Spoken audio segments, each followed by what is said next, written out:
This race is underway. The cycling world descended on Dubai this week for the second edition of the Dubai Tour.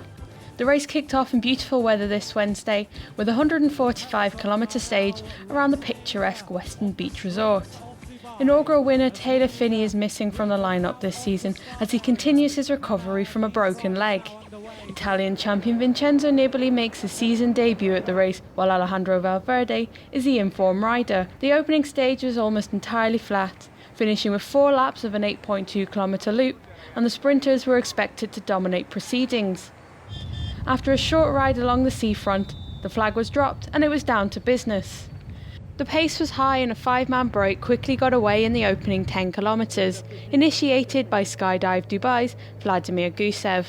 The Russian was eventually joined by Enrico Battaglin, Raphael Valls, Nicolas Lefrançois and Alessandro Bazzana.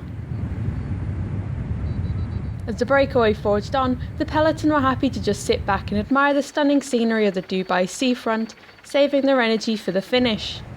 However, they kept a close eye on the 5 escapees throughout, allowing them scarcely more than a 90-second advantage, and it would stay like that for much of the day. With their eyes on the stage victory, the sprinters teams of Giant Alpecin, Sky and Ethics Quickstep shared the work on the front, keeping the escapees at a safe distance. The 5 men pushed on, but it was clear from early on that they weren't going to make it to the finish. It was Team Sky that took up the chase as the race entered the closing laps, with just over 20 kilometres to go. From then on, the breakaway knew their day was done, and they took their place back in the peloton. An intermediate sprint on the penultimate lap saw Ben Swift take some bonus seconds after a strong lead out from Bernard Eisel. The Ethics Quickstep train was in flying form at the finish, with Mark Renshaw guiding Cavendish right to the front and peeling off with 300 metres to go. Cavendish's power was too much for Elia Viviani and he looked certain for the win, but a late surge from Astana's Andrea Guardini almost denied him the victory.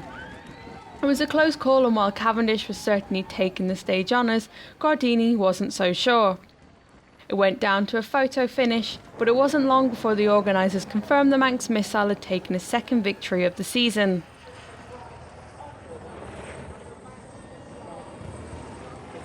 The replays show just how close it got between the two. Guardini tries to squeeze past Cavendish in the final metres, but he's too late to overhaul the Manxman, and Cavendish takes it by a rim's width. Viviani managed to hold on for the final podium spot, beating the Russian champion Alexander Porsev.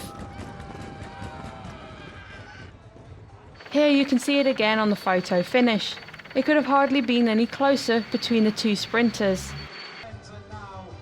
The stage win puts Cavendish at the top of the general classification and into the leader's blue jersey, ahead of Guardini by 4 seconds. Cavendish also leads the points competition. Here's the top 10 for today's stage. And here's today's winner, Mark Cavendish, talking after the stage. Yeah, I saw, I made a mistake. I did it once in Argentina. I made a mistake leaving it too late, and I got jumped on. So I know I've got the form to be able to go. Ideally, I wanted to go late. It was a cross headwind there. But I felt Swift go on my left. I knew I could pass Swift, but whoever came with him would come with more speed, so I had to go then. I could see the shadows. I could feel people coming and dying. I just held on to the line. Guardini came fast at me, but no, I'm very happy with that sprint actually. So the team were really good all day. We stayed at the front, we controlled the race, and I'm super happy with that. Hey, well done. Thanks, Mark.